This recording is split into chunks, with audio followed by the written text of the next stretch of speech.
Vale, buenas noches. De verdad interrumpiré sus conversaciones ahora que son las 7 en punto y queremos comenzar para poder pasar un buen rato durante las próximas horas y salir a una hora razonable. Bienvenidos a la primera iglesia luterana. Soy Evan McClanahan, soy el pastor aquí. Seré el anfitrión y moderador del debate de esta noche. Primero, algunos anuncios rápidos. Si necesitas ir al baño, está detrás de mí en un pasillo. Puedes acceder a él a través de esa puerta. Solo tendrás que levantarte y caminar delante de todos. No tendremos intermedio, así que todos estamos en paz con ello. Haz lo que tengas que hacer. Si te gustan este tipo de conversaciones y debates teológicos, quizás quieras consultar, especialmente si estás en Houston, Theology by the Pink, theologybythepink.org. thepint.org. Tenemos eventos mensuales y un podcast llamado Theology On Air, así que visita el sitio web y queremos que seas parte de esa conversación. Después del evento, Labra White, a quien sus seguidores y oyentes conocerán, se encuentra en medio de una gira de enseñanza de 5 debates, por lo que se irá después del debate. No puede dar la mano ni firmar libros, pero si vas a asistir a los debates dentro de un mes, entonces tal vez pueda hacerlo, así que discúlpalo por eso. Y después del debate, el señor Horn estará en la puerta de al lado, firmará libros, conocerá y saludará, sí. Y para llegar allí, puedes salir por esa puerta, dar la vuelta o, nuevamente, salir por esa puerta lateral y entrar al edificio de al lado.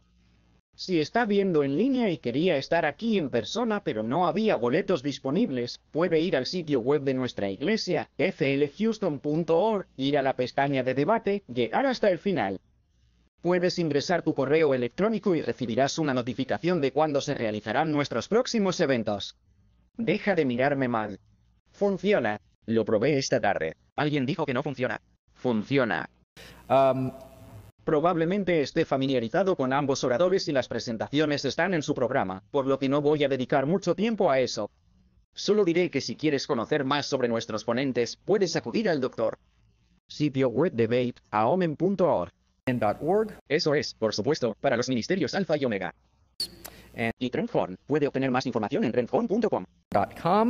Ambos caballeros, como saben, son prolíficos autores, podcasters, youtubers y personas influyentes en todos los aspectos, como dicen los niños estos días. El formato, para aquellos que no están en la sala y no tienen un programa en la mano: comentarios de apertura de 15 minutos, refutación de 7 minutos, refutación de 4 minutos, 2 periodos de contrainterrogatorio de 10 minutos cada uno, así que son 10 minutos, 10 minutos, 10 minutos, 10 minutos, 40 minutos en total, luego 20 minutos de preguntas y respuestas. No haremos preguntas y respuestas desde la sala. Tendrás que escribir tu pregunta y luego seré yo quien elija qué preguntas hacer. Tendrán 1 minuto para responder y luego 30 segundos de respuesta dependiendo de a quién vaya dirigida la pregunta. Si su letra no es legible, si es ilegible creo que es esa palabra, no será considerada. Así que haz lo mejor que puedas y escribe cuidadosamente cuál quieres que sea la pregunta. Los recogeré antes del contrainterrogatorio. Bueno, entonces, antes del contrainterrogatorio es cuando los recogeré. Eso me dará 40 minutos para filtrar las preguntas. Después de eso, tendremos comentarios finales de 5 minutos y eso será todo. Normalmente en estos eventos, la persona que responde afirmativamente va primero. Eso será cierto esta noche. La pregunta ¿es cierta la doctrina del purgatorio? Nuestro invitado católico romano, Trent Horn, dice que sí, así que puede ir primero. Así que denle la bienvenida a nuestro primer orador esta noche.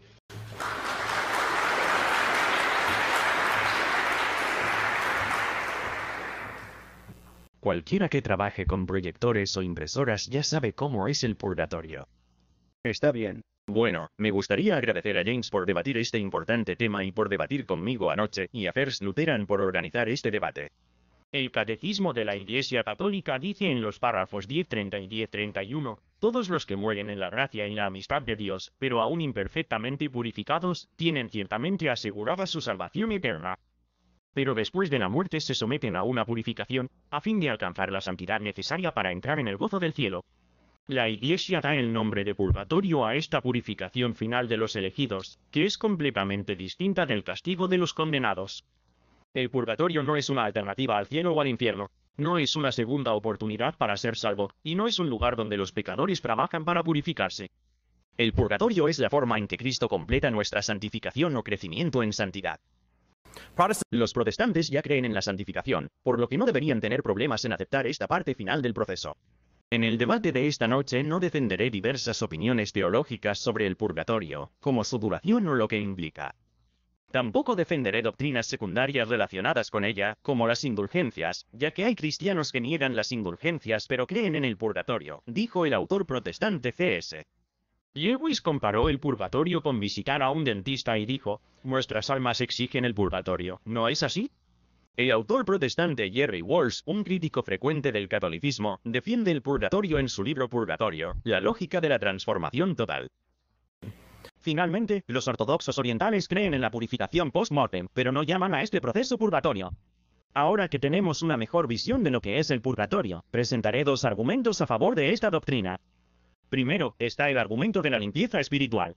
Primero, Dios puede purificar a los cristianos de su deseo de pecar. Nadie en el cielo deseará el pecado. Algunos cristianos todavía desean el pecado en el momento de la muerte. Por lo tanto, algunos cristianos serán purificados del deseo del pecado después de la muerte, pero antes de entrar al cielo. La primera premisa se deriva de las Escrituras y de la omnipotencia de Dios.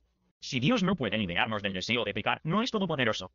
La premisa 2 se deriva de Apocalipsis 21:27, que dice del cielo que nada inmundo entrará en él. En el cielo no habrá pecado real, ni siquiera el deseo de pecar. La premisa 3 se conoce por experiencia, especialmente en casos de cristianos que luchan con el pecado y mueren inesperadamente. Como todas las premisas son verdaderas, la conclusión se sigue lógicamente. Seremos completamente santificados antes de entrar al cielo, incluso si no estamos completamente santificados cuando muramos. Ahora Santiago podría referirse a Hebreos 10:14, porque con una sola ofrenda hizo perfectos para siempre a los santificados. Sin embargo, Pablo dice en Filipenses 3:12 que todavía no es perfecto. En Romanos 7:20, Pablo dice que hace el mal a causa del pecado que habita en mí. Dios no permitirá el pecado en el cielo, incluso si está escondido bajo una justicia extraña de Cristo que nos es imputada como afirma mi oponente. En cambio, Dios nos purificará por completo. De ahí la doctrina del purgatorio. En segundo lugar, está el argumento a favor de la corrección moral. Dice así: cuando los cristianos pecan, Dios los disciplina desagradablemente para perfeccionarlos moralmente. Algunos pecados no son desagradablemente disciplinados en esta vida. Por lo tanto, Dios disciplina desagradablemente a algunos cristianos después de la muerte para perfeccionarlos moralmente. Comencemos con la premisa 1. Hebreos 12 dice: Hijo mío, no menosprecies la disciplina del Señor, ni desmayes cuando seas castigado por él. Porque el Señor disciplina al que ama, y castiga a todo hijo que recibe. La palabra traducida castiga es mastigoi, que en cualquier otro uso en el Nuevo Testamento se traduce como azote. El versículo literalmente dice que Dios azota con un látigo a todo hijo que recibe. El texto continúa diciendo que Dios nos disciplina para nuestro bien, para que podamos compartir su santidad. Por el momento, toda disciplina parece más dolorosa que placentera. Luego da fruto pacífico de justicia a quienes han sido ejercitados en ella. Aunque Cristo nos salvó de las consecuencias eternas de nuestros pecados, Dios todavía nos permite sufrir las consecuencias temporales de nuestros pecados, como una voluntad desordenada que está apegada al pecado, la falta de comunión plena con Dios, la justicia adecuada de sentir mal cuando hemos hecho mal, e incluso padeciendo en esta vida.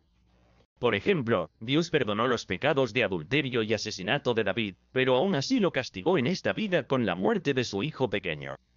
Dios no nos castiga arbitrariamente, sino para reordenar nuestra voluntad para que podamos ser perfeccionados moralmente en él.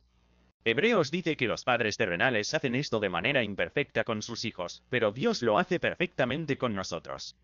Ahora bien, ¿qué pasa con la premisa 2? Dice el párrafo 1472 del Catecismo que una conversión que procede de una caridad ferviente puede alcanzar la purificación completa del pecador, de tal manera que no quede ningún castigo. Podemos elegir recibir la corrección de Dios en esta vida. Podemos elegir estar tristes por los pecados que hemos cometido y reordenarnos para tener una comunión plena con Dios, y ya no sufriríamos las consecuencias temporales de nuestros pecados. Pero no todos hacen eso, como se puede ver a lo largo de la historia de la salvación. Los judíos antiguos creen que los muertos eran purificados después de la muerte en la Gehenna. Según Sint Paul Raphael, profesor de estudios judíos en la Universidad de Temple, la Gehenna sirvió como un reino de purgación y purificación. Después de esta experiencia, el alma queda suficientemente purificada y puede entrar en el reino sobrenatural post-mortem de Gan Eden, el jardín del Edén. En el siglo II a.C., Judas Macabeo hizo una ofrenda de plata en nombre de los soldados que murieron en la batalla. El texto judío que registra este acto dice: hizo expiación por los muertos, para que fueran librados de sus pecados. Jesús y los apóstoles tampoco enseñaron nunca que todos los creyentes entran inmediatamente al cielo libres de consecuencias desagradables. Jesús le dijo a su audiencia que se hicieran amigos de los acusadores o de lo contrario te entregarán al juez y el juez al guardia y serás encarcelado. En verdad os digo que no saldréis hasta que paguéis el último centavo. El reformador protestante Juan Calvino dijo: si en este pasaje el juez significa Dios, el acusador el diablo, el ángel guardián, la prisión del purgatorio, de buena gana me someteré a ellos. Para evitar esto, Calvino interpreta que el consejo de Jesús se refiere solo a los tribunales mundanos. Sin embargo, eso no tiene sentido dado el contexto de los versículos anteriores de evitar la gehenna debido al enojo con un hermano. Recuerde, los antiguos judíos creían que la gehenna era un castigo temporal después de la muerte, donde era liberado una vez que había pagado el último centavo. En un capítulo 3 de Corintios, Pablo describe a los trabajadores cristianos en el juicio final.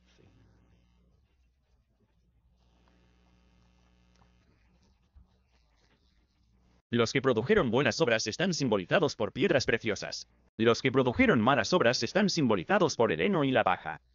Un fuego prueba las obras y quema las malas obras.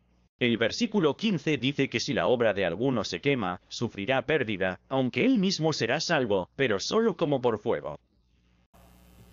Es posible que las obras simbolizadas por piedras sean los discípulos cristianos de estos trabajadores.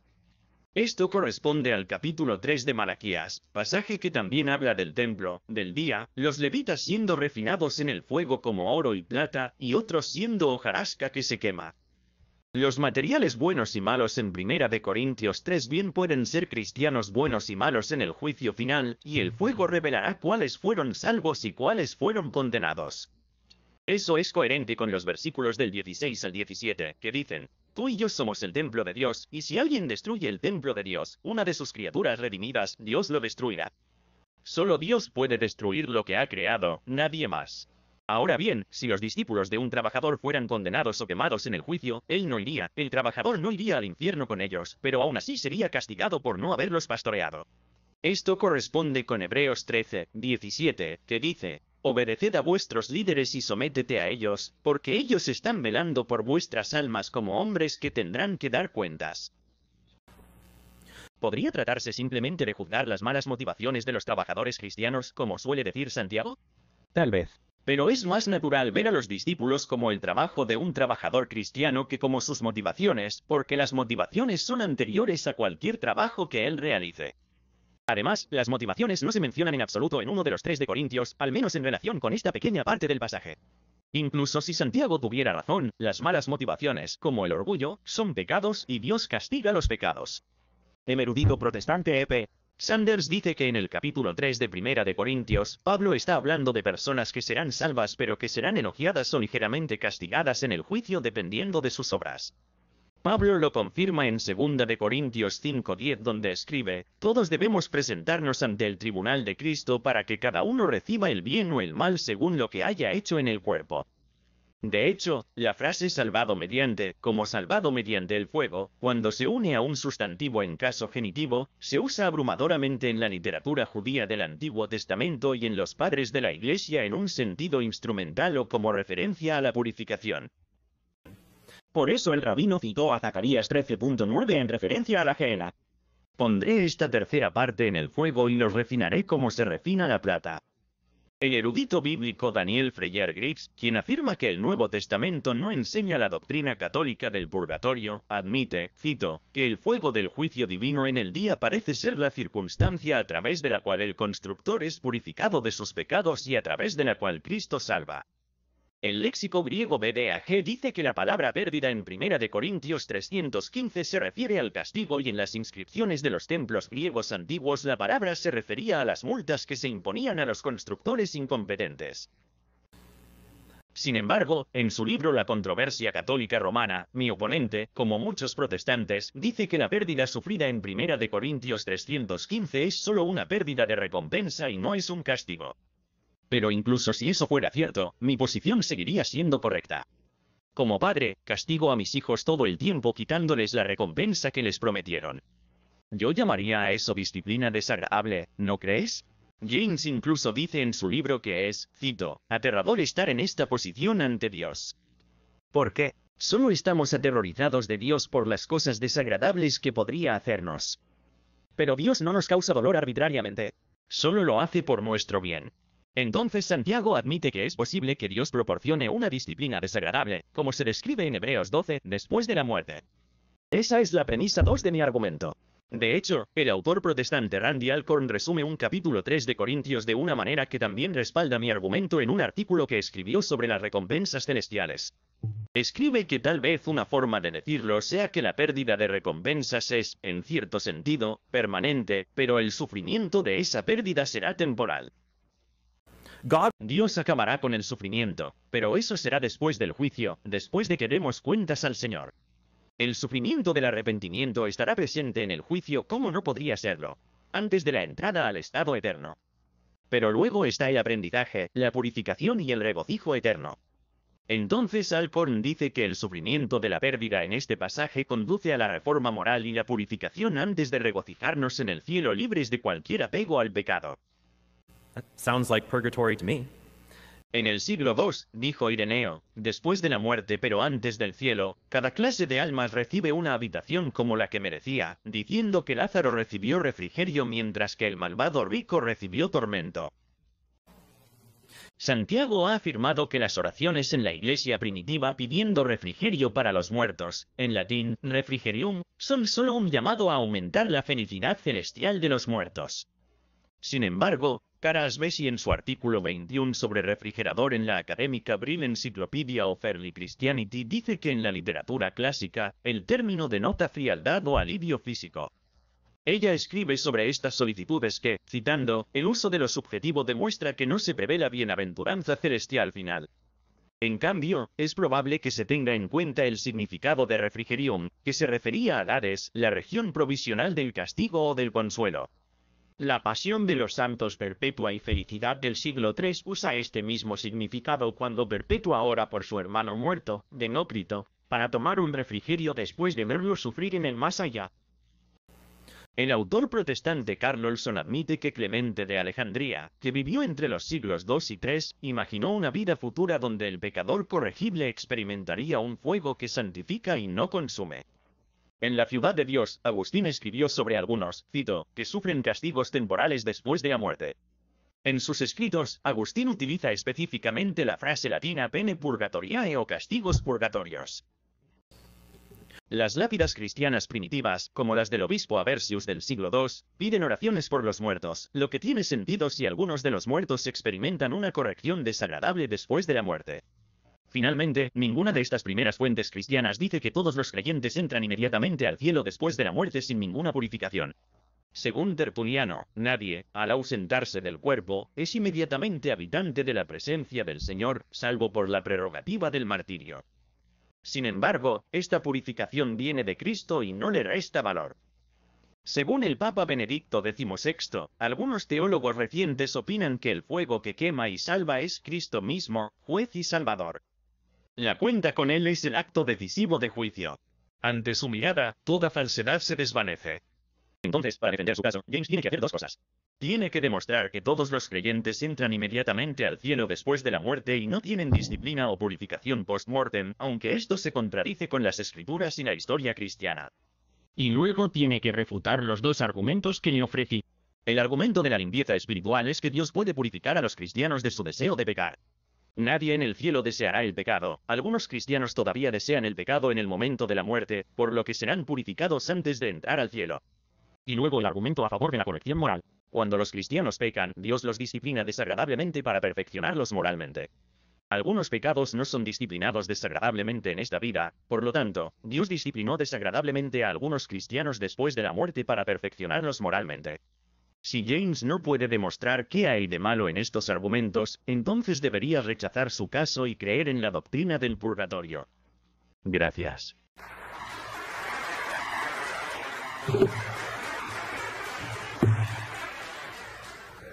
Bueno, buenas noches. Es bueno estar nuevamente con ustedes esta noche sobre un tema muy diferente. Me gustaría comenzar con una definición un poco más formal de purgatorio de un recurso muy conocido, el Dr. Fundamentos del dogma católico de Ludwig Vogt. Ojalá se hubiera encuadernado un poco mejor, pero de todos modos, especulativamente, la existencia del fuego purificador puede derivarse del concepto de santidad y justicia de Dios. El primero exige que solo almas completamente puras sean asumidas al cielo, que nos acaba de ser dado por el Apocalipsis 21. El segundo exige que se efectúen los castigos de los pecados aún presentes, pero por otro lado prohíbe que las almas unidas en amor con Dios debería ser arrojado al infierno. Por tanto, se debe suponer un estado intermedio cuya finalidad es la purificación final, y que por ello es de duración limitada. Ahora, quiero señalar, aparte del hecho de que el purgatorio es otro concepto definido dogmáticamente dentro del catolicismo romano, que en el período moderno, el lenguaje que Roma y los apologistas católicos romanos usan para describirlo ha cambiado radicalmente en el pasado. 70 años. Notarás, por ejemplo, que Ott dice esto. La remisión de los pecados veniales, que aún no han sido remitidos, se produce según la enseñanza de San Pedro. Tomás lo hace en esta vida, mediante un acto de contrición procedente de la caridad y realizado con la ayuda de la gracia. El acto de contrición, que supuestamente se despierta inmediatamente después de la entrada en el fuego purificador, no afecta, sin embargo, a la anulación de la disminución de la pena por los pecados, puesto que en el otro mundo ya no hay posibilidad de mérito.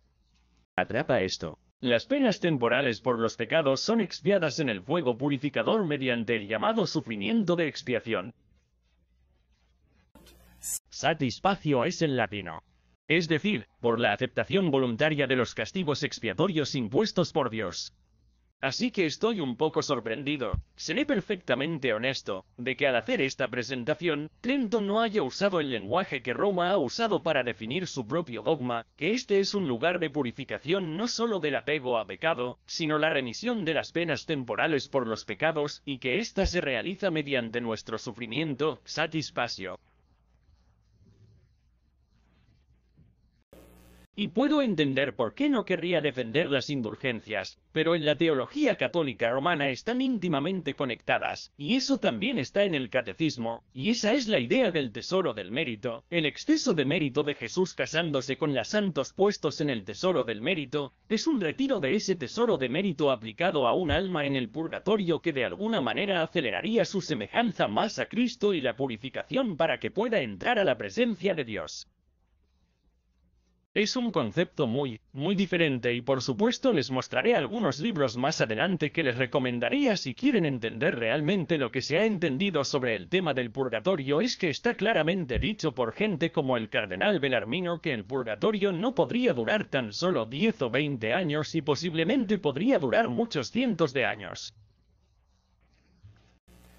Así que esto es una autoexperiencia de sufrimiento, satisfacio, que elimina los castigos temporales de los pecados que son necesarios antes de poder entrar en la presencia de Dios.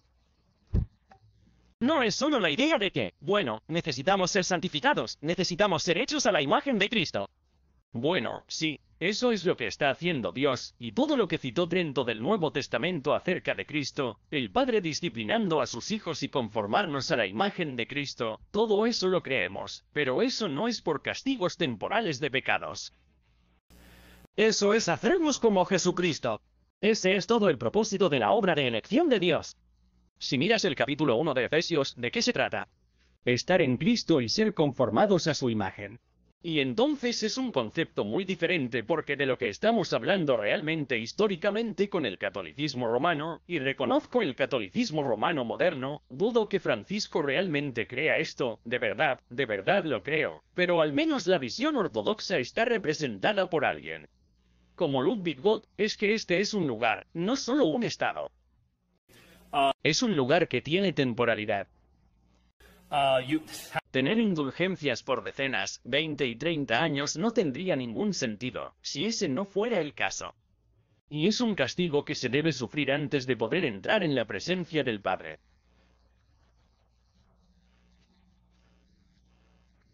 Entonces, ¿qué pasajes se presentaron para presentar ese tipo de concepto? Bueno, el único realmente fue el capítulo 3 de Corintios, así que veámoslo. Veremos un par de otros que se mencionaron rápidamente, como pagar el último centavo como si de eso estuviera hablando Jesús, fuera escatología y castigo por los castigos temporales del pecado y cosas así. No. 1 de Corintios capítulo 3, echémosle un vistazo.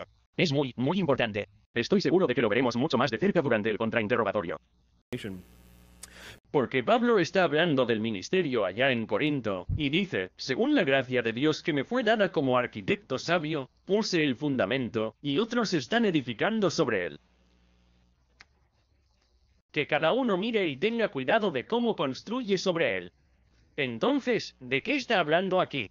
¿Está hablando de cosas después de esta vida? Él está hablando de allí en Corinto. ¿Cómo construyen los líderes cristianos sobre el fundamento que Pablo ha puesto? Dice que no se puede poner otro fundamento que el que ya está puesto, que es Jesucristo. Y si alguno edifica sobre el fundamento con oro, plata, piedras preciosas, madera, heno, paja, ¿qué se manifestará? Su obra se hará manifiesta porque el día lo mostrará. ¿Qué es ese día? ¿Cuál es el día del Señor? Es el día del juicio, así que lo que sucederá en ese momento es una manifestación del carácter de la obra que ha sido construida sobre ese fundamento. El día lo demostrará. El día mostrará qué es eso porque será apocalíptico. Será revelado en Pui por el fuego. Bueno, ¿qué tiene que ver el fuego con eso? Bueno, ¿cuál es la diferencia entre oro, plata, piedras preciosas, madera, heno y paja? ¿Cuál es la diferencia entre estas cosas? Bueno, si pones oro en el fuego, ¿cuál es el resultado? Se vuelve más purificado. Le quitas las impurezas. Pero la madera, el heno y la paja, los introduces al fuego y se destruyen. Desaparecen, no pueden soportar la presencia del fuego, porque dice que el fuego probará o demostrará la naturaleza de estas obras de qué están hechas. Eso es lo que está diciendo. Está muy claro. Si queda la obra de alguien, no si de cierto, sino si la obra de cierto, que él ha construido, que ha producido, recibirá una recompensa.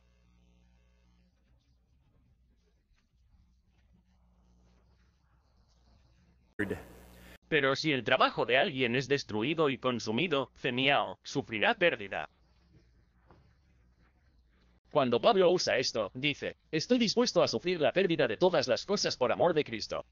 Mismo término. Pablo no estaba diciendo que estoy dispuesto a ser castigado por todas las cosas, por Jesucristo, no estaba hablando de eso. Entonces puedes encontrar otros lugares donde se usa este término, pero cuando Pablo lo usa para referirse al sufrimiento de la pérdida. Dice que sufrirá pérdida, pero él mismo será salvo, aunque como a través del fuego. Ahora bien, si mis obras son examinadas por Dios en ese día final, y Él conoce las intenciones de mi corazón, Él conoce las intenciones de todos nuestros corazones. En ese día final, Él revelará por qué todos hicieron lo que hicieron.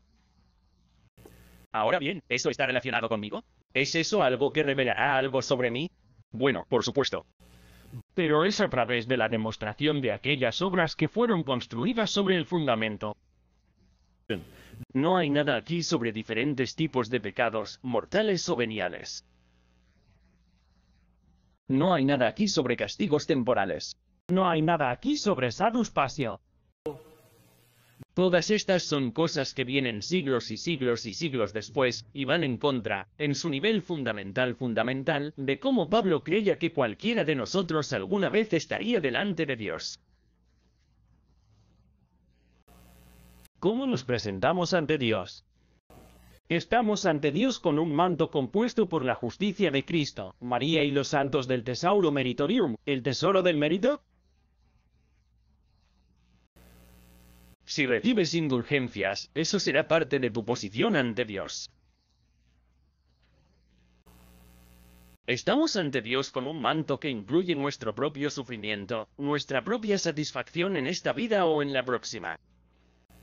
O estamos ante Dios revestidos de la perfecta justicia de Jesucristo. Al que no conoció pecado, lo hizo justo para que fuera pecado en nuestro nombre, para que nosotros fuésemos hechos justicia de Dios en él. Ahora mire, puedo citar entre comillas a eruditos protestantes que ni siquiera piensan que eso se trata de usted y... Dwight no cree que lo sea. Pero la realidad es que ese es el gran intercambio, ese es el fundamento sobre el cual cualquiera de nosotros puede tener paz con Dios, y es por eso que este tema es tan de vital importancia. Creo que el purgatorio es una doctrina que se desarrolló a lo largo de al menos 1400 años, y cuando miras a cualquiera de las personas que Brento citó en ese período temprano, no lo hicieron, y la erudición católica romana lo admite, sí lo hicieron. No tenemos una doctrina desarrollada del purgatorio. Todo lo que puedes hacer es señalar, bueno, aquí hay un pedacito aquí hay un pedacito allá, pones esto allí, y luego esto se desarrolla, y luego Gregorio el Grande escucha acerca de estas visiones que la gente tenía sobre el más allá, y Dios mío, lee el libro de F. Compra allí en el purgatorio. Visión tras visión tras visión tras visión tras visión, y todo finalmente se junta y se define dogmáticamente, aunque yo diría que la claridad de su definición hace cientos de años es mucho más clara de lo que es hoy. La Roma moderna está algo avergonzada por la claridad de la doctrina tal como se enseñó en la época de la Reforma. ¿Pero qué nos dice eso sobre las diferencias fundamentales entre nosotros? Nos dice que cuando Pablo habla, cuando Pablo expone qué es el Evangelio, que nos da paz con Dios. Romanos 5, se dice, pues, habiendo sido justificados por la fe, tenemos paz para con Dios por medio de nuestro Señor Jesucristo. ¿Cómo se llega a ese punto? Bueno, de eso se trata Romanos 3 y 4. Y a medida que sigue el argumento, llega al capítulo 4, y Pablo habla de que la justicia es imputada a aquellos que no trabajan. Los que trabajan reciben el salario que les corresponde. Pero al que no obra, sino que cree en el que justifica al impío, su fe le es contada por justicia.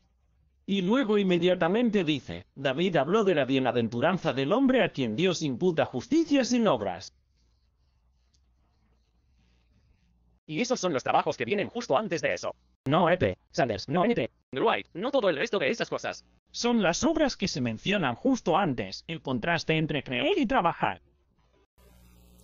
Y luego, para demostrar lo que significa que se te impute justicia, cita el Salmo 32, y dice, Bienaventurado el hombre cuyos pecados son perdonados por el Señor, y cuyos pecados son cubiertos. Y luego dice, Bienaventurado el hombre a quien el Señor no le imputa pecado.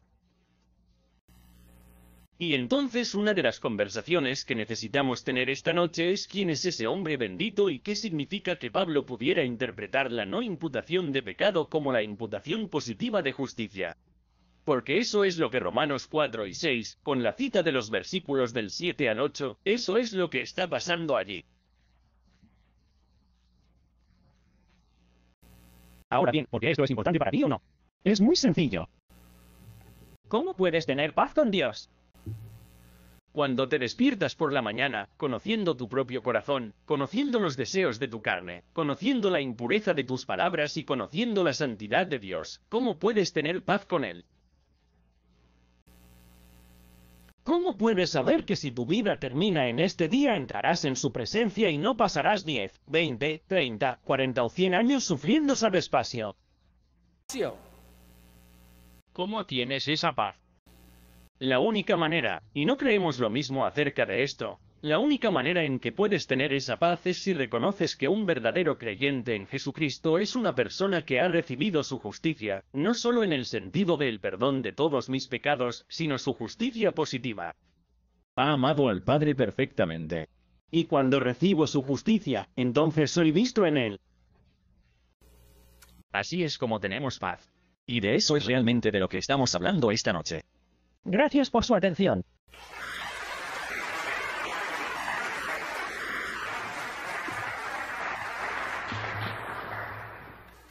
Lo que acaba de escuchar de James no fue una declaración inicial.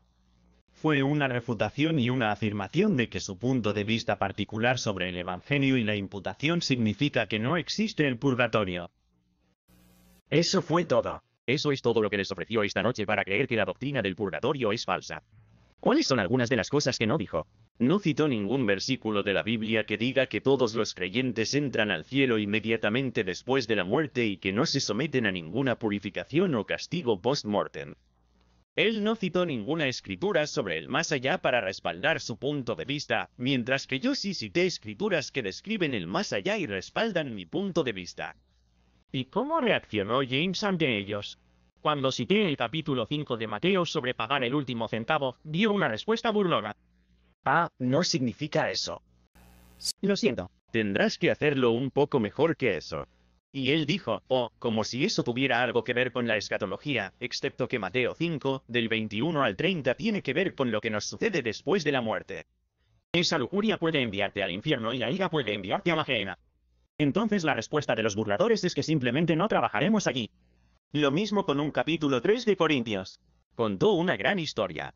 Se trata simplemente de revelar las motivaciones que tienen los diferentes trabajadores. Lea usted mismo uno de los 3 versículos del 10 al 15 de Corintios. Y pídelo si estás allí en el juicio final y Dios quema estas obras relacionadas contigo. Sufrirás pérdida. ¿Qué estás perdiendo? Cité un léxico griego competente y muy respetado que dice que la pérdida a la que se hace referencia en Corintios 3.15 es un castigo. La palabra griega es semiato. Y James dice, bueno, Paul usa pérdida. Esa no es la forma en que Pablo usa la palabra. Pablo usa palabras de diferentes maneras en diferentes contextos. No ha refutado nada de lo que puse allí. Además, Santiago realmente manifestó una grave falta de comprensión de la doctrina del purgatorio. Lo interesante es que cité la enseñanza oficial de la Iglesia Católica, el Catecismo de la Iglesia Católica. James citó a un teólogo que es respetado, pero teólogo y de otras fuentes. Cuando vayas a criticar otro punto de vista, debes representar las enseñanzas oficiales de ese punto de vista, no solo pensamientos privados y expresiones del mismo. Y deberías tener la vista correcta. Por ejemplo, ¿qué es satisfacción? Satisfacción no somos nosotros trabajando en el purgatorio para limpiarnos y salir de él. La Enciclopedia Católica dice, satisfacción, cito, a menudo se habla en un sentido amplio como satisfacción, se habla en un sentido amplio de satisfacción. Satisfacción es un proceso completamente pasivo donde Dios nos limpia, y lo cito del Papa Benedicto XVI en una encíclica donde reflexiona sobre los teólogos que dicen que este proceso purificador es solo el encuentro con Cristo donde toda falsedad se disuelve. No hacemos nada. Las almas que están en el purgatorio descansan de sus trabajos, como dice Hebreos 4.10. Saben que son salvos. Saben que no pecarán más. Entonces, en todo caso, tienen alegría de entrar al cielo y no hay ninguna enseñanza magistral de que la alegría del purgatorio sea superada por el sufrimiento allí. Que mientras están en este proceso de purificación, reconocen que ahora pueden descansar de sus labores mientras experimentan lo que ha sido el término técnico satisfacción. Pero dijo que no experimentamos satisfacción en esta vida. Eso demuestra que no entiende el concepto. Ahora bien, la satisfacción, algunas personas piensan que la satisfacción es justamente lo que Cristo hizo en la cruz. No, satisfacción, expiación, reparaciones, expiación, generalmente todos significan lo mismo para compensar algo que se hizo para hacer reparaciones. Ahora solo Cristo el Dios hombre puede dar expiación, satisfacción, expiación y reparación por la consecuencia eterna del pecado por completo. Alejarnos de Dios, no podemos hacer eso porque somos pecadores. No tenemos nada que ofrecer a Dios excepto lo que Dios ya nos dio. Entonces, si nos alejamos completamente de Dios, solo los méritos de Cristo pueden llevarnos de regreso a Dios. Sin embargo, cuando nos alejamos parcialmente de Dios, cuando nosotros como cristianos pecamos, Dios, como un Padre amoroso, gentilmente nos devolverá a Él. Y Santiago habló de la deuda temporal del castigo. No es una deuda legal que tengamos que pagar para satisfacer algún tipo de libro de contabilidad divino. Más bien, Dios como Padre Celestial y como Creador divino del universo tiene lo que se llama un orden de justicia.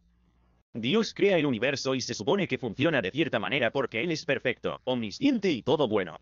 Pero nosotros, los seres humanos, tenemos libre albedrío y lo arruinamos. Por ejemplo, una de las formas en que se supone que funciona el universo es cuando haces el bien te sientes bien y cuando haces el mal te sientes mal. Así es como se supone que debemos sentirnos. ¿Pero por qué pecamos? Bueno, muchas veces pecamos porque nos sentimos bien cuando pecamos. Esto fue lo que el Papa Pablo VI llamó una perturbación del orden universal. Y porque Dios ha planeado que es apropiado que si vamos a sentirnos bien cuando hacemos el mal, y luego para reordenarnos en perfecta armonía con Él, nos sentiremos mal por hacer el mal.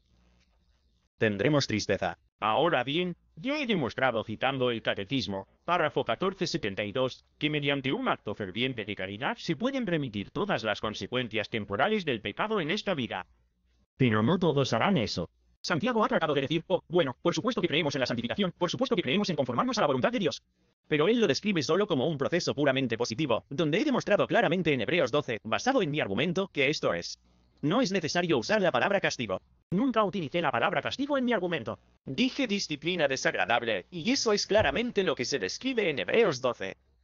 Dios azota a todo hijo que recibe.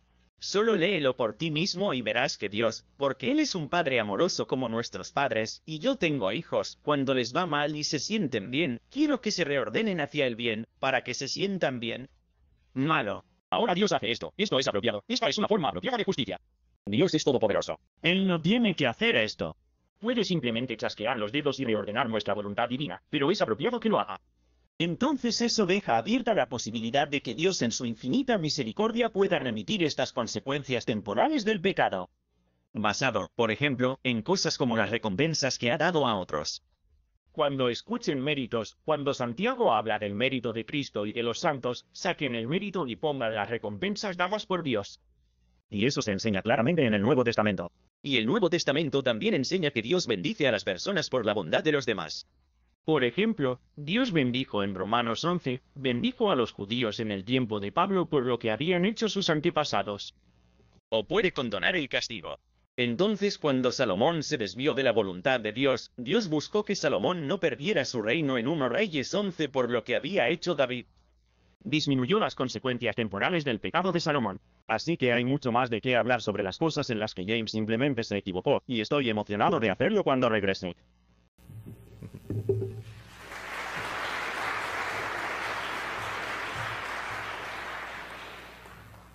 ¿Por qué los luteranos tienen un puesto tan pequeño aquí? ¿Desde ahí predicas? Un poco más. Vale, un poco más de espacio. Vale, todo está bien. Es difícil conseguir algo aquí. Realmente es. Bueno, supongo que no vamos a tener una discusión amistosa esta noche. Ese fue un disparo muy desagradable al otro lado de la proa. No, esa fue mi declaración inicial, y todo el mundo sabe que fue una declaración inicial perfectamente adecuada y que hice casi todo lo que Trent dijo y no hice. Entonces, obviamente, esta noche habrá un poco más de colmillos. Nos acaban de decir que, está bien, tú solo, lo de burlarse. Bueno, si quiere que lea todo el capítulo 5 de Mateo, le recomendaría mientras toma notas que comience en el versículo 21. Esto es del Sermón de la Montaña, y verás que se trata de relaciones personales entre individuos, que no debes decir, Raka, serás culpable ante el Sanedrín. ¿Qué? Me pregunto, ¿está el Sanedrín en el purgatorio? No sé. Y quien diga tonto será lo suficientemente culpable como para ir al infierno de fuego. Vale, hay castigo por las relaciones personales. ¿Cómo significa eso que cuando Jesús dice hazte amigo rápidamente de tu oponente en la ley mientras estás con él en el camino para que tu oponente no te entregue al juez? ¿Qué es eso? ¿Cuál es la correspondencia con eso con respecto al concepto de purgatorio? Y el juez o el oficial, y serías echado en la cárcel. De cierto te digo que no saldrás de allí hasta que hayas pagado los últimos cuadrantes. ¿Entonces estás pagando para salir? ¿Es eso lo que es satisfacción? No lo sé, pero escuchamos que no entiendo esto, entiendo aquello. El quid de la cuestión es que Trent Horn representa una visión moderna y limpia de esto. Catholic Answers hace esto todo el tiempo. Cualquiera que regrese, que lo recoja. Cómpralo. Tropa FX. Está disponible. Libros bronceados. Recógelo. Léelo tú mismo. Esto representa lo que Roma creyó durante siglos. Ahora me doy cuenta de que Roma está cambiando. Sabemos lo que creyeron sobre la pena capital durante siglos. Ahora no creen eso. Cambia. Y si bien deberíamos citar el Catecismo Católico Universal, bueno, eso también cambia, y es posible que cambie nuevamente en el futuro. El quid de la cuestión es que, si vas a Denzinger, que es mucho más exhaustivo que el Catecismo Católico Universal, buscas términos como castigo y méritos y ves qué hay allí.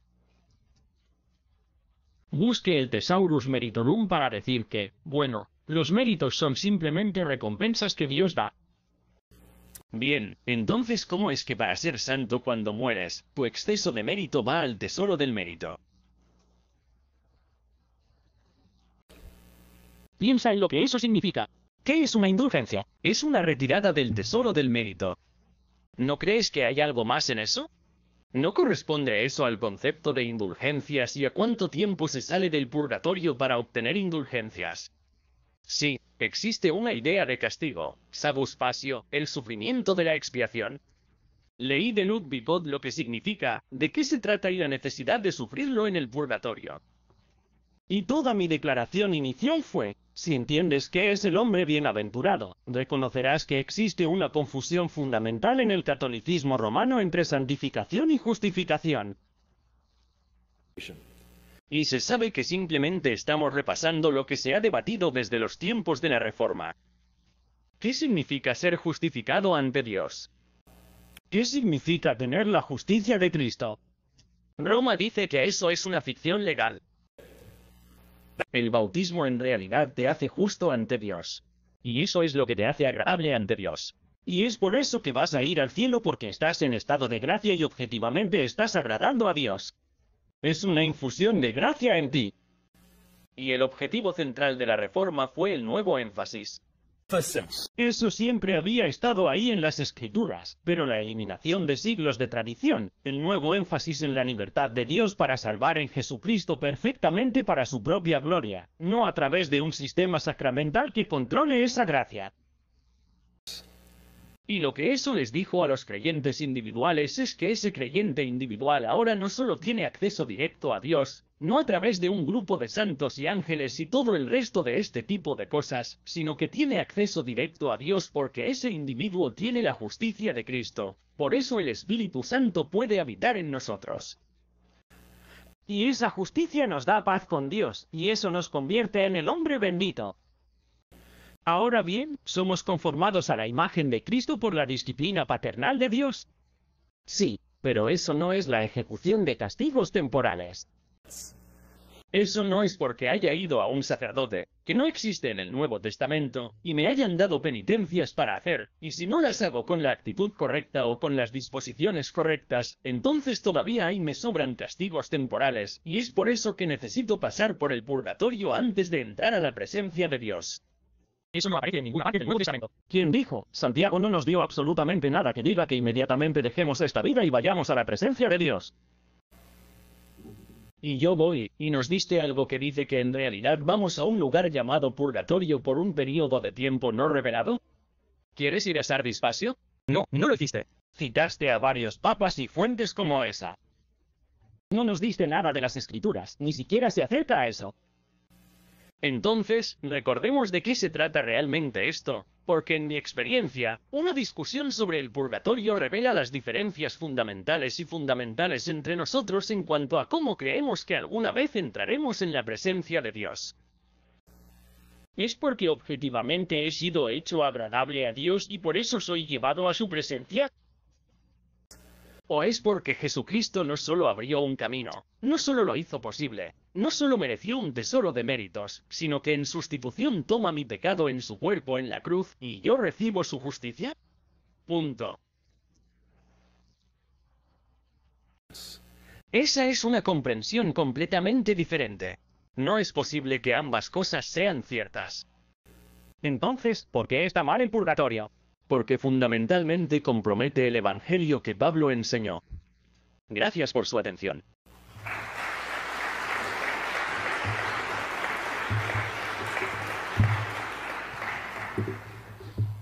Colmillos afuera. James, deberías haber escuchado algunas de las cosas que Lutero solía decirles a sus oponentes. Diría que lo que dije fue bastante manso esta noche. También creo que fue terriblemente irónico que James ridiculizara la idea de que el bautismo es la forma de llegar al cielo, aquí mismo en una iglesia luterana en una denominación que enseña la regeneración bautismal. Así que me parece sumamente irónico. Observe lo que estamos pasando con nuestros casos aquí. Presenté dos argumentos con premisas específicas que lógicamente llevaron a una conclusión sobre la esencia del purgatorio, que es que implica purificación del pecado después de la muerte, o implica disciplina desagradable, o se llamaría castigo por el pecado después de la muerte. Vi razones para ambos. James nunca demostró que alguna de las premisas fuera falsa. Nunca demostró que hubiera una falacia en ninguno de los argumentos. Básicamente dijo que estaban equivocados y ofreció decir, bueno, ya sabes, Romanos 5 dice que tenemos paz con Dios. ¿Entonces qué? Entonces, ¿no hay consecuencias temporales para nuestros pecados? Bueno, el autor de Hebreos 12, como la Escritura no contradice la Escritura, el autor de la carta a los Hebreos diría que tenemos paz con Dios, pero tener paz con Dios no implica que Dios no sea nuestro Padre. Dios sigue siendo nuestro Padre. Tenemos paz con Él, y porque tenemos paz, Dios puede entonces darnos disciplina para que podamos ser más conformes a su voluntad, que suframos las consecuencias temporales de nuestros pecados. Creo que el problema para Santiago realmente es que rechaza la idea del pecado mortal y el pecado venial, pero para ser coherentes, casi todos los protestantes no pueden hacer eso, porque es obvio para todos los presentes. No importa lo que creas, hay algunos pecados. Si eres cristiano esta noche, ¿pecas? Puedes apostar que sí. Se peca habitualmente, pero son pecados menores. Pero si alguien pecó con regularidad, si cometió un aborto todos los días, es diferente a cometer algún pecado menor todos los días. Todos nosotros, si sostenemos el punto de vista de James, reconocemos que hay una diferencia entre los pecados mayores que son incompatibles con la vida cristiana, como el adulterio, el aborto, la sodomía, y los pecados menores que cometemos y que no son incompatibles con la vida cristiana. Punto. Los católicos simplemente los llaman mortales y veniales. No veo cómo puedes negarlos. Entonces hay consecuencias. La consecuencia del pecado mortal es que te alejas completamente de Dios y por eso tienes que, por la gracia de Dios, volver a Dios a través de la reconciliación. Pero a través de los pecados menores nos alejamos de Dios, y Dios en su disciplina paternal nos castiga, tal como lo hacen nuestros padres terrenales. Now he said, well, Ahora dice que estoy desinfectando el purgatorio.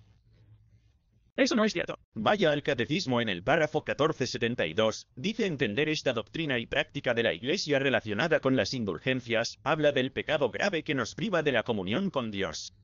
Por otra parte, todo pecado, incluso venial, implica un apego enfermizo a las criaturas que deben ser liberadas, purificadas aquí en la tierra o después de la muerte en el purgatorio. Esta purificación libera de lo que se llama el castigo temporal del pecado. Por tanto, el castigo no debe concebirse como una especie de venganza infligida por Dios desde fuera, sino como una consecuencia de la naturaleza misma del pecado. Ese pecado nos separa de Dios, y nuestro sufrimiento puede separarnos completamente o alejarnos parcialmente de Dios. Y reconocemos que no tenemos plena comunión con Él. El orden de la justicia ha sido perturbado. Y así Dios reordena eso en su amorosa voluntad paternal. También creo que es interesante. Le preguntaría a James, bueno, ¿cuándo entró en existencia su punto de vista en la historia de la Iglesia? Él no rechazó ninguno de los padres y testimonios históricos que dice que esto es algo que se ha conocido continuamente en la historia de la Iglesia. Finalmente, esto se compara con la doctrina del infierno. Muchos cristianos tienen opiniones diferentes, están de acuerdo en qué es el infierno, pero no están de acuerdo sobre la naturaleza del infierno. ¿Es un diablo rojo que te golpea el trasero con una horca? ¿O es más bien una cosa abstracta, la separación de Dios? Solo porque los cristianos no están de acuerdo sobre la naturaleza precisa del infierno, el infierno existe. Así como los teólogos católicos no están de acuerdo sobre la naturaleza del purgatorio, de ello no se sigue que no exista el purgatorio. Gracias.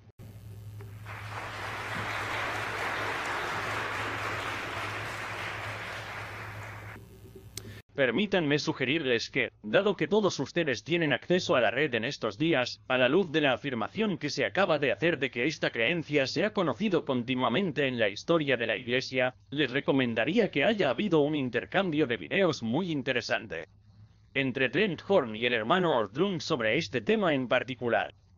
Son muy extensos, duran horas, por lo que te invito a que les eches un vistazo. ¿Y me meto dentro del chiste por haberlo citado ahora? Está bien, porque mencionó eso en su debate, entonces hay una broma interna allí. De todos modos, te sugiero que eches un vistazo a eso porque la realidad es que, nuevamente, si miras a la Goff, si miras a los historiadores católicos romanos, te dirán que esto es algo que se desarrolló con el tiempo. La idea de que esta era la idea universal basada en una lápida o una oración aquí cuando había tantas perspectivas diferentes. Por ejemplo, Gavin Edling dedicó mucho tiempo a Juan Crisóstomo. Crisóstomo realmente me sorprendió mucho. Creía que había que orar por los condenados, los que no van al cielo. Encontré que era un aspecto muy extraño, pero el punto es que había todo tipo de perspectivas diferentes, y no fue hasta el 1400 que se tuvo una destilación dogmática de todas estas cosas en la perspectiva que ahora está representada en el Catecismo Católico Universal, aunque no en la plenitud de lo que se ha enseñado en el pasado. Pero permítanme abordar esta idea de los pecados mortales y veniales, porque incluso la definición les acaba de ser dada. No fue una definición completa. Un pecado mortal, al menos en la teología católica romana clásica histórica, es un pecado que destruye la gracia de la justificación. Entonces, cuando recibes el bautismo, eres puesto en estado de gracia y eres justificado por el bautismo. Pero si se comete un pecado mortal, ese estado de gracia se destruye y hay que volver a justificarse. Justified. Entonces, hay castigos eternos para eso y castigos temporales para eso. Ahora bien, un pecado temporal o venial no destruye la gracia de la justificación. Esa es la distinción principal entre los dos, si destruye el estado de gracia.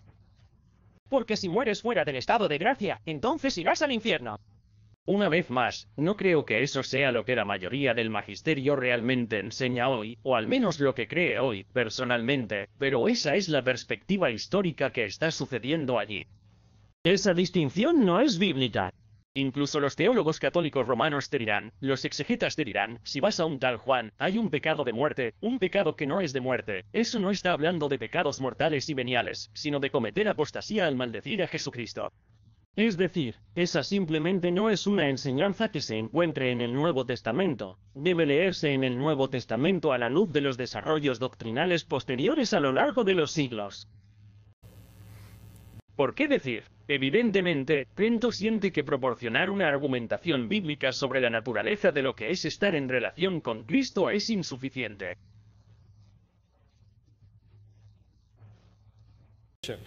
Tienes que tener terminología específica, tal como anoche, tienes que tener terminología específica con respecto a la sola escritura, tienes terminología específica aquí. Si tenemos justicia ante los ojos de Cristo, ante los ojos de Dios, por la unión con Cristo y la imputación de su justicia a nosotros, todo lo demás no tiene ningún sentido. Si eso es lo que Pablo estaba enseñando, entonces no puedes poner a Pablo en contra de Pablo. No puedes hacerlo contradictorio consigo mismo, y eso es lo que tendrías que hacer al adoptar la visión del purgatorio. Gracias.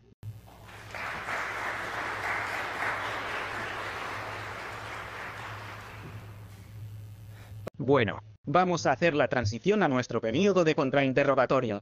Me sentaré allí en un momento, pero quería hacer un par de anuncios rápidos. Sara, ¿vas a estar al lado después? Vale, levanta la mano. Ella es nuestra líder de teología de la pinta, Gran Puma, así que habla con ella si quieres aprender más sobre teología de la pinta. Lo mencioné antes, si te gustan este tipo de conversaciones en Houston. Quiero agradecer a los oradores por navegar este pequeño escenario. Lo están haciendo por ustedes, porque la gente viene a los debates y dice, no puedo ver a los oradores porque el piso es plano.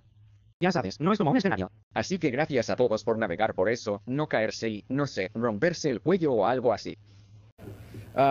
Bien, es hora de recopilar preguntas. Eso es lo principal que quería decir. Es hora de recopilar preguntas. Entonces, si han escrito una pregunta, envíenla por el pasillo, envíenla por su fila hacia el pasillo central.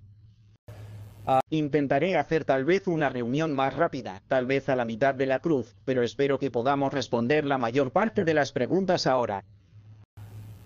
Tendremos sugieres que bajarán por el pasillo para recogerlos. 1. Oh, muchas gracias. Además, no sé qué hacer con la alerta ámbar que se activó antes o con la alerta de emergencia que se activó durante esta conversación sobre el purgatorio. Me puso un poco nervioso, así que solo quiero mencionar eso. Vale, 10 minutos, 10 minutos, 10 minutos, 10 minutos. Trick, tú irás primero. ¿Estás listo para partir?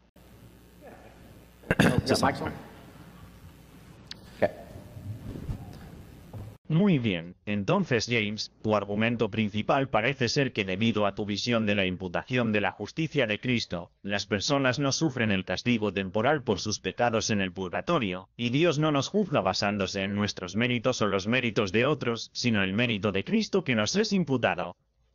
Y eso es lo que Él mira, el juicio para cada uno de nosotros. ¿Es esa básicamente tu opinión? Esa es una forma bastante superficial de decirlo, pero no lo haré. Tendremos que completar los detalles. La justicia que tenemos al morir es la justicia de Jesucristo, y eso determina que estar ausente del cuerpo es estar presente con el Señor. Se basa en eso y no en nada más.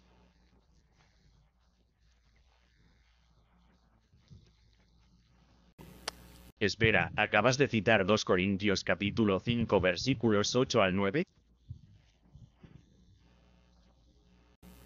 Y usted dijo que estar ausente del cuerpo es estar presente con el Señor. Cuando Pablo habla de su propio deseo de estar con Cristo. Bueno, no, quiero quedarme con este versículo. ¿Está consciente de que el versículo en realidad dice que preferiríamos estar lejos del cuerpo y en casa con el Señor? No estar ausentes del cuerpo es estar presentes con el Señor. Es una declaración errónea común. 2 Corintios 5.8.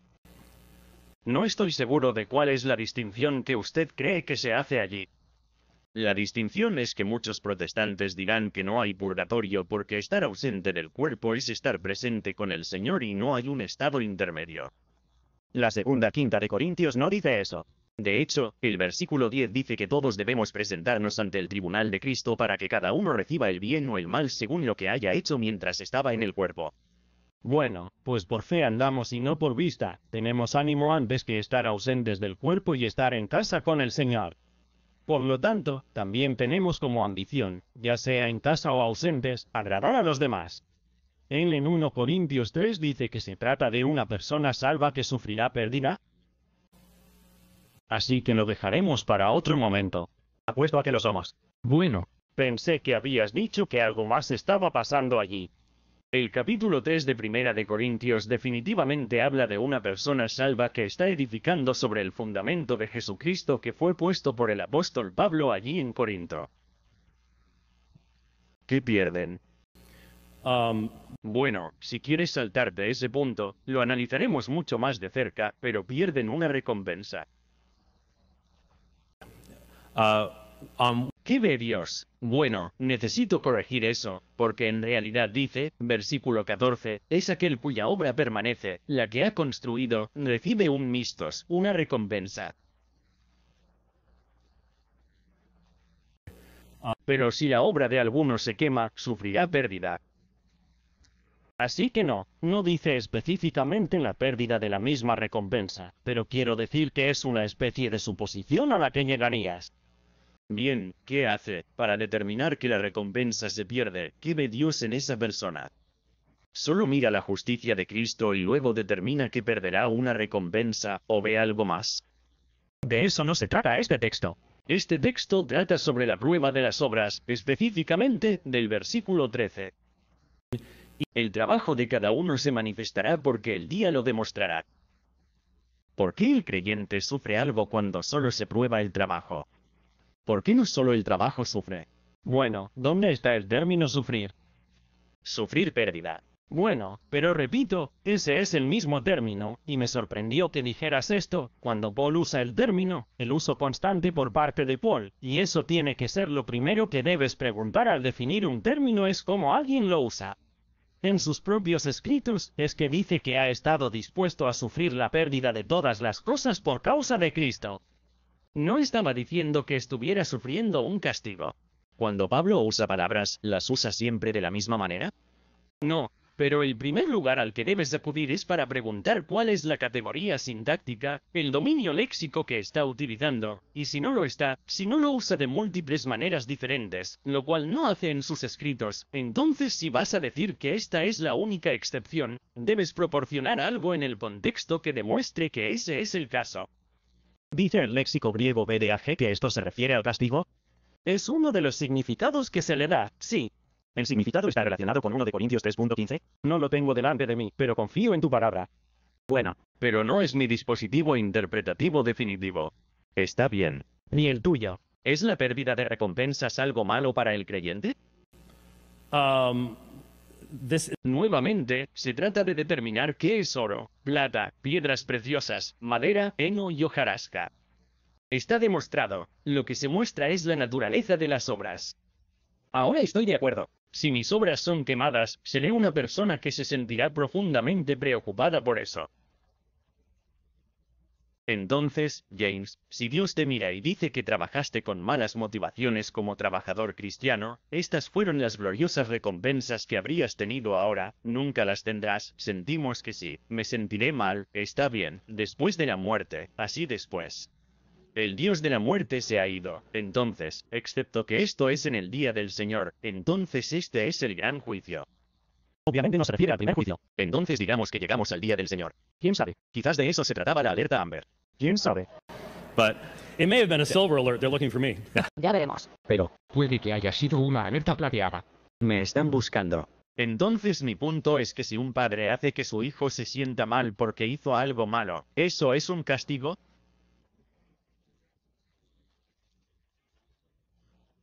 Contexto diferente. Solo estoy preguntando algo muy general. Si quieres dejar 1 de Corintios y 3 y ahora tal vez podamos ir a Hebreos o algo así, está bien, pero no podemos conectar estas cosas porque no estamos hablando de un padre que hace sentir mal a un hijo. Esto está hablando de la justicia de Dios que revela por qué los trabajadores de la iglesia hicieron ciertas cosas. Si una autoridad me quita algo bueno porque hice algo malo, ¿eso es castigo? Tampoco se trata de eso. Entonces, ¿no creéis que el hecho de que Dios revoque permanentemente las recompensas celestiales porque trabajamos con motivaciones malas, diría yo, pecaminosas en esta vida, no es un castigo? Esta es una demostración al mundo en el día del juicio de lo que era oro, plata, impresiones, piedras y lo que no lo era. Estoy muy agradecido de que eso vaya a suceder. Bien, porque hoy en día hay tantas cosas falsas sobre el nombre de Cristo que puedo saber que en el día final se hará justicia. Estoy de acuerdo ahora. Vayamos a mi otro argumento. Entonces, ¿cuánto tiempo tenemos? Por cierto, pasan 2 minutos y 25 segundos. Muy bien, para esta primera mitad. Así que déjenme argumentar que la premisa es que Dios puede purificar a los cristianos de su deseo de pecar. ¿Es eso cierto? Sí, ¿nadie en el cielo deseará el pecado? Bien. Correcto. ¿Algunos cristianos todavía desean el pecado en el momento de su muerte? Sí. Bien, ¿no se deduciría entonces que después de la muerte a esos cristianos les tendrá que suceder algo para que no deseen el pecado cuando entren al cielo? Sí, la muerte es una cuestión de transición definida, pero desafortunadamente lo que falta en el argumento es el concepto de castigos. No estoy hablando de castigo. Estoy argumentando a favor de la purificación. La doctrina del purgatorio en sus propios documentos oficiales sí utiliza el término castigo. Entonces ahí es donde está el problema. Eso es, esto no es, estás confuso. Uno de los temas en los que no estamos de acuerdo es que estás confundiendo santificación y justificación. Bueno, lo que he citado y me voy del oficial. Enseñanza magistral. Presenté 2 argumentos y acabamos de terminar de hablar sobre el castigo. Simplemente no querías aceptar que 1 Corintios 3 trata sobre el castigo. Entonces estoy hablando de una purificación. Bueno, no puedes interrumpirme. Puedo interrumpirte. Tendrás mucho tiempo para la próxima ronda. Así que estás de acuerdo, aunque estás de acuerdo en que Dios, si nuestra santificación no es completa en la muerte, estará completa antes de que entremos al cielo. Sí, está bien. Entonces, algunas opiniones protestantes sobre el purgatorio son las que sostienen C.S. Lewis o Jerry Worth u otros. ¿Sería esa una visión protestante del purgatorio? ¿Esa sería una visión bíblica que usted diría que es aceptable? Con Jerry Worth sentado ahí, diré que no. ¿Está él aquí? Sí. Di hola. Hola. There he is. Oye, mira eso. Tenemos que pasar el rato y hablar más tarde. Eso dice todo lo que necesitas saber allí. Pero traté de ser muy claro. Este es tu momento. Bueno, ahora estoy deslumbrado. I've only got. Pero es por eso. Fue un trabajo eficaz de mi parte, ¿no? Es suficientemente bueno. ¿Eh? Tienes que darme. Te daré eso. Eso fue una buena señal, James. Esa fue una buena. Bueno, entiendo que existen diferentes modelos de purgatorio. Hay un modelo que podríamos llamar modelo de santificación y otro que podríamos llamar modelo de satisfacción. Pero la satisfacción no significa que estés pagando una deuda legal de castigo. Significa que estás sufriendo. Significa que estás enmendando lo que puedes. ¿Se supone que eso es una pregunta? No, solo era yo quien estaba deslumbrado. Jerry hablará más tarde. Muy bien, ahí lo tienes. Ahí tienes. Continúen. Continue on. Bueno. Bien, volvamos al capítulo 3 de Corintios. De hecho, trabajemos en este porque es de vital importancia. A partir del versículo 10, Pablo es el arquitecto que puso los cimientos allí en Corinto. ¿Aceptaría que este es un buen punto de partida? Sí, seguro. Y ahora dice que otras personas están basándose en ello. En Corintios tienes a los superapóstoles. Obviamente hay gente que cuestiona la autoridad de Paul y esas cosas. Entonces este es probablemente el trasfondo de lo que se refiere, ¿verdad? Sí, está hablando de trabajadores cristianos, pero los usa como ejemplo. De esto no se sigue que solo lo que él dice se aplique únicamente a los trabajadores cristianos. Bien, entonces, cuando habla de Beikadomai, de edificar sobre el fundamento, todos los cristianos, ¿es esta una declaración universal, o se trata de algo específico acerca de las personas que están edificando sobre el fundamento de la iglesia? Bueno, se trata específicamente de ministros como él o Apolos, pero Pablo también dice en su carta que se refiere en general a los cristianos al decir que somos colaboradores de Dios. Somos un reino de sacerdotes como dice Pedro en su epístola. Por eso, todos nosotros estamos llamados a edificar sobre el fundamento de Cristo para edificar el cuerpo de Cristo. Entonces es un ejemplo específico, pero lógicamente se aplica a todos los cristianos. Bien, pero en este texto en particular, él está hablando específicamente de aquellos que están edificando sobre los cimientos en Corinto. Si quieres ampliar eso más allá de eso, no voy a discutir sobre eso. Pero cuando dice, si alguien construye sobre sus cimientos con oro, plata, piedras preciosas, madera, heno o paja, ¿estaría usted de acuerdo en que la diferencia fundamental entre los tres primeros y los tres últimos es su durabilidad bajo prueba? ¿Lejos? Sí, hay un símbolo de que hay algo defectuoso en este último que se revela y algo superior en el primero. Y entonces, como sea que lo interpretes, en última instancia regresará a que hay algo moralmente superior en algunos que son probados y lo resisten, y algo que es moralmente defectuoso, y eso será revelado, ya sea una persona o incluso una motivación. Como afirmas. Bien, entonces, ¿qué quiere decir Ergon cuando dice que el Ergon de cada uno, el trabajo de cada uno se manifestará? ¿Qué funciona eso? ¿No es la obra que ha sido edificada sobre el fundamento? Bueno, podría significar cosas diferentes. Podría referirse a sus motivaciones, como usted dice, por las que se han involucrado en el ministerio. Pero di un argumento basado en el trabajo de Frey Adrix y otros de que los Eragon, la obra, son en realidad los discípulos que estaban formando. ¿Cuál fue su trabajo levantando a otros cristianos para ser santos? Y si tenían malas motivaciones, eran deslucidos, eran pastores pobres y sus discípulos sufren o van al infierno. Sean responsables de eso. Así que sí, miré ese libro y es una idea única. Él admite que no es la corriente principal en absoluto y ciertamente tampoco está de acuerdo con el comentario bíblico de Drones. Pero entonces la obra que se manifestará son los conversos. Discípulos, u otros cristianos que están siendo ministrados. Y digo que es uno posible. Incluso tu interpretación estaría bien. Pero ¿cómo puede ser eso oro, plata, piedras preciosas, madera, heno, paja? Un converso es un converso. Quiero decir, hay personas que pueden ser, porque está simbolizado. Al igual que en el capítulo 3 de Malaquías, los hijos de Leví están simbolizados como oro o plata. Están simbolizados como piedras en Malaquías 3. Bien, entonces su trabajo son sus discípulos. Sí, creo que es una buena interpretación. Y el día lo mostrará, porque será revelado por el fuego. Bien, entonces, ¿qué tiene eso que ver con que sean purificados vía satisfacción en el purgatorio? ¿Qué es? Porque estamos hablando de sus discípulos, que están siendo purificados. Bueno, es posible que el fuego esté purificando a los superiores. Los moralmente superiores que solo tienen imperfecciones leves. El fuego piro se usa frecuentemente como purificador. Imágenes en el Nuevo Testamento que revela que las personas tienen ideas diferentes sobre eso. Entonces revelaría para los a las que son piedras costosas, se les quitan sus ligeras imperfecciones, pero a las que son más objetivamente moralmente defectuosas, madera, heno o paja, son destruidas en el juicio porque en realidad no están unidas a Dios. Están condenados. Entonces tenían esto, y se revela quién es salvo y quién es condenado porque no lo sabemos en esta vida. Y el